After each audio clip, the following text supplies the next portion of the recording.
याला का नाही याला मला काय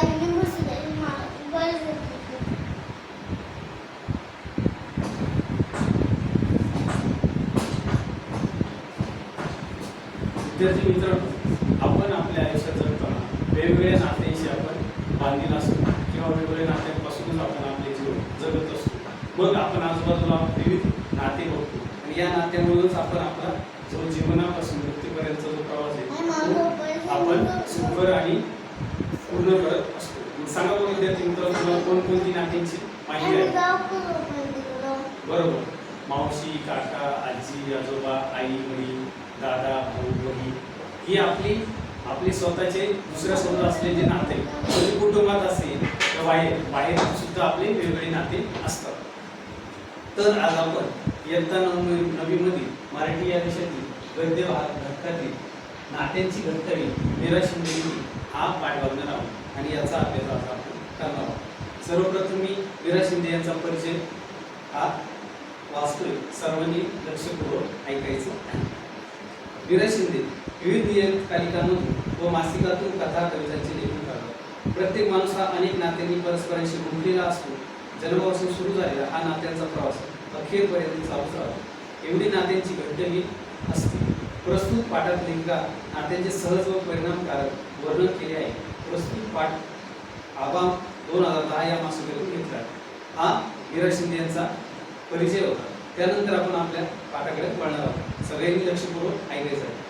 जन्माला आलेला प्रत्येक माणूस जन्माबरोबरच किंवा नाळीबरोबरच नातं नावाची एक भली मोठी माळ घेऊन येतो.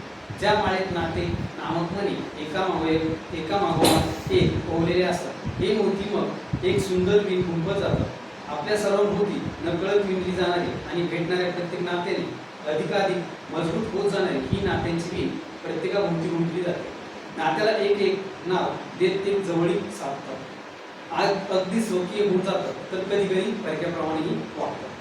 नाती जन्माबरोबर आलेली असो वा सहवासातून किंवा वातावरणातून निर्माण झालेली असू दे, त्यात स्वकीय परकीय असा भेदभाव दिसतोच. प्रथम आपण या पूर्ण पॅरेग्राफचा विचार करू. सगळ्यांनी लक्षपूर्वक ऐकायचे आणि आता मी याचं सविस्तर वर्णन करतो, ते सुद्धा तुम्ही लक्षपूर्वक बघा. जन्माला आलेला प्रत्येक माणूस जन्माबरोबरच किंवा नाडीबरोबर नातं नावाची भली मोठी माळ घेऊन म्हणजेच काय, त्या जन्माला आपला जन्म ज्यावेळेस होतो त्यावेळेस किंवा त्या आधीपासूनच आपलं नातं हे होत असतं. मग ते आपल्या सर्वप्रथम आईशी राहतं. मग जन्म झाल्यानंतर इतर घरातील सर्व कुटुंबातील व्यक्ती असेल किंवा मग समाजातील लोकांशी सुद्धा आपलं नातं होत असतं. आणि जन्माबरोबरच किंवा नाळीबरोबर म्हटले, नाळ म्हणजेच आपण काय जन्म घेताना आपली नाळ जी आईशी जोडलेली असते, त्यावेळेस आपलं सगळ्यात पहिलं नातं म्हणजे आईशी. मग ही नावाची भली मोठी माळ घेऊन आपण येत असतो. म्हणजे काय, आयुष्य ज्यावेळेस आपण जन्म घेतो, आपल्याला आयुष्य मिळतं, त्यापासूनच एक भली मोठी आई आपल्याला नात्यांची माळच तयार होते. ज्या माळेत नाते नामक मणी एकामागोमाग एक ओवलेले असतात. व ही माळ म्हणजे काय फुलांची नाही किंवा मण्यांची नाही, तर ही माळ आहे नात्यांची. याच्यामध्ये किंवा या माळेमध्ये विविध नाते आपले जोडलेले असतात आणि एका पाठोपाठ एक मणी म्हणजे काय, तर आपले वेगवेगळे जे नाते घरातील व्यक्तींशी असेल, बाहेरील व्यक्तींशी असेल, हे मोती मग एक एक सुंदर विण गुंफत जातात आणि मग या नात्यांनाच सुंदर असे मोत्याची उपमा दिलेली आणि ही विण एक प्रकारे तयार होत असते. आपल्या सर्वभोवती नकळत विणली जाणारी आणि भेटणाऱ्या प्रत्येक नात्याने अधिकाधिक मजबूत होत जाणारी ही नात्यांची विण प्रत्येकाभोवती गुंफली जाते.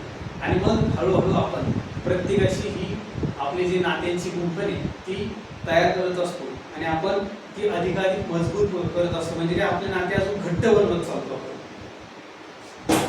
नात्याला एक एक नाव देत ती कधी जवळीक साधते, अगदी स्वकीय होऊन जाते, तर कधी कधी परक्याप्रमाणे देखील वागते. मग एक एक नाव आपण प्रत्येक नात्याला घेत, म्हणजे जसं आपण आपल्या आईशी, वडिलांशी, आजोबांशी, भाऊ बहीण असं प्रत्येकाशी आपण काय तरी नाव देतो आणि जवळीक साधतो. मग ही माझी बहीण आहे, हा माझा भाऊ आहे, ही माझी आजी आहे, असं आपण एक अगदी स्वकीय म्हणजे काय, एकदम स्वतःचे किंवा आपल्या इथं असते जवळचे. स्वकीय म्हणजे काय मग जवळचे एकदम, का जे आपल्या एकदम जवळ असणारे त्यांना आपण स्वयं. मग अशी आपण स्वकीय नाते बनवतो. कधी कधी परक्याप्रमाणे सुद्धा. परका म्हणजे काय मग बाहेरील किंवा जो आपला नसतो.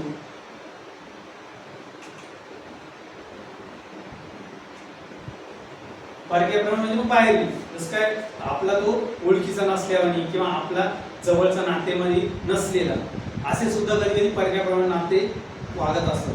नाती जन्माबरोबरच आलेली असोत वा सहवासातून किंवा वातावरणातून निर्माण झालेली असते, त्यात स्वकीय परकीय असा भेदभाव दिसतोच. ही नाती जन्माबरोबर जरी आली तर ती सहवासातून म्हणजे काय आपण आजूबाजूला फिरणारे शाळा असेल, आपल्या आजूबाजूला परिसर असेल, आपले शेजारी पाजारी असेल किंवा वातावरण आपण जो फिरतो इतर ठिकाणी तेथील असेल, अशी निर्माण झालेली नाते सुद्धा असतात. त्यात स्वकीय म्हणजे जवळचे आणि परकीय असाही भेदभाव दिसतो. परकीय म्हणजे बाहेर एकदम स्वतंत्र, जसं आपण परका म्हटलोय त्याचप्रमाणे परकीय म्हणजे बाहेर जे आपल्या नकळत ओळखीचे होणारे किंवा लगेच आपल्या घरात कुटुंबातील सदस्याप्रमाणे नसणारे असे नाते. स्वकीय म्हणजे घरातील नाते, कुटुंबाशी असणारे किंवा आपले नातेवाईक असतील असे. परकीय म्हणजे बाहेर जे आपले मित्रमंडळी असतील किंवा शाळेमध्ये शिक्षक असतील किंवा इतर ठिकाणी आपण जे जातो नवनवीन नाते निर्माण होतात ते. आता परत आपण दुसरा पॅराग्राफ बघतोय, तर त्या सर्वांनी लक्ष करून बघा आणि आपल्या पुस्तकात सुद्धा लक्ष द्यायचं. खरं तर माणूस जन्माला येतो तेव्हा तो मुळी कुणाचा नसतोच. तोच मुळी कुणाचा तरी मुलगा, कुणाची तरी मुलगी, कुणाचा तरी भाऊ, कुणाची तरी बहीण, कुणाचा तरी नातू. म्हणूनच नात्यांच्या विनिशी त्यांची पहिली ओळख होते. इथे आणि नंतरच्या प्रवासात भेटणारी अनेक नवीन नाती त्या विणीला समृद्ध आणि सुंदर करून जातात. रेशम्याच्या धाग्यासारख्या ही विण एकाच वेळी नाजूकही असते आणि भक्कम, मुलायम आणि धारदारही असते. अशी बहुरंगी विण अलगदपणे नात्यांचे एक एक पदर आपल्यासमोर उघडून जाते. नात्यांच्या आठवणीने कधी डोळ्यात पाणी जमलं तर कधी त्या आठवणीसह हृदयात नाती जपली जातात, ती कायमचीच. मग आता या पॅराग्राफमध्ये काय दिलेलं लक्ष सर्वांना. खरं तर माणूस जन्माला येतो तेव्हा तो मुळी कुणाचा भाऊ बहीण म्हणजे काय, ज्यावेळेस आपला जन्म होतो म्हणजे तिथूनच आपल्या नात्याचा प्रवास चालू होतो. मग सर्वप्रथम आईशी जोडलं जातो. आपण आईचा मुलगा असेल, कुणाच तरी मग भाऊ, कुणाच तरी बहीण, कुणाच तरी नातू, असे आपले वेगवेगळे काही नाती तयार होतात. आणि म्हणूनच नात्यांच्या विणीशी आपली पहिली ओळख होती. इथूनच आपली नात्यांची विण ही घट्ट होत चालली. इथे आणि नंतरच्या प्रवासात भेटणारे अनेक नवीन नाती त्या विणीला समृद्ध आणि सुंदर करून जातात. म्हणजेच काय, ही नाती तर आहेच, पण त्याबरोबर नंतर आपल्याला म्हणजे शाळेत असेल किंवा घराबाहेर असेल, मित्र असेल किंवा मैत्रिणी असतील किंवा इतर आपले नातेवाईक असेल, पाहुणे असतील, वेगवेगळे मिळणारे नवीन लोक असतील, यामध्ये आपली जी नवीन घट्ट वीज तयार होते किंवा जे सुंदर नाते तयार होते, त्यामुळे आपण जी आपले जीवन समृद्ध बनत चालते. रेशमाच्या धाग्याप्रमाणे ही विण एकाच वेळी नाजूक असते. जसा रेशमाचा धागा असतो एकदम मऊ, त्याचप्रमाणे ही विण देखील काय असते, एकदम नाजूक असते आणि भक्कम ही असते. भक्कम, मुलायम आणि धारदायी. म्हणजे त्याचप्रमाणे आपले काही नाते भक्कम असतात एकदम किंवा धारदारही असतात. एखाद्या जसं धागा ओढल्यावर धागा तुटतो, त्याप्रमाणे काही नाते असे तुटू शकतात, म्हणून त्याला असं मार्मिक अर्थ दिलेला आहे. अशी ही बहुरंगी विण अलगदपणे नात्याचे एक एक पदर आपल्यासमोर उलगडत चालते. आणि याचप्रमाणे ही विण काय, एक एक नातं आपल्या उलगडत चालत असते. आणि या नात्यांच्या आठवणी कधी डोळ्यात पाणी जमतं तर कधी त्या आठवणीसह हृदयात नाती जपली जातात, ती काय म्हणते. आणि याप्रमाणेच आपले काही नाते हे हृदयात सुद्धा दडून बसलेले असतात आणि आपले नाते तयार होत असतात. प्रत्येक आई मुलाच्या जन्मानंतर त्याला घडवत राहते. असे घडवताना कधी कुंचल्याच्या हळुवारपणे रंगरीकत तर कधी चिमणीच्या घावाप्रमाणे घाव घालत तिचे काम चालूच असते. मग आई सुद्धा मुलाला जन्म दिल्यानंतर तिला वेगवेगळ्या प्रकारचे पद्धतीने ती घडवत असते.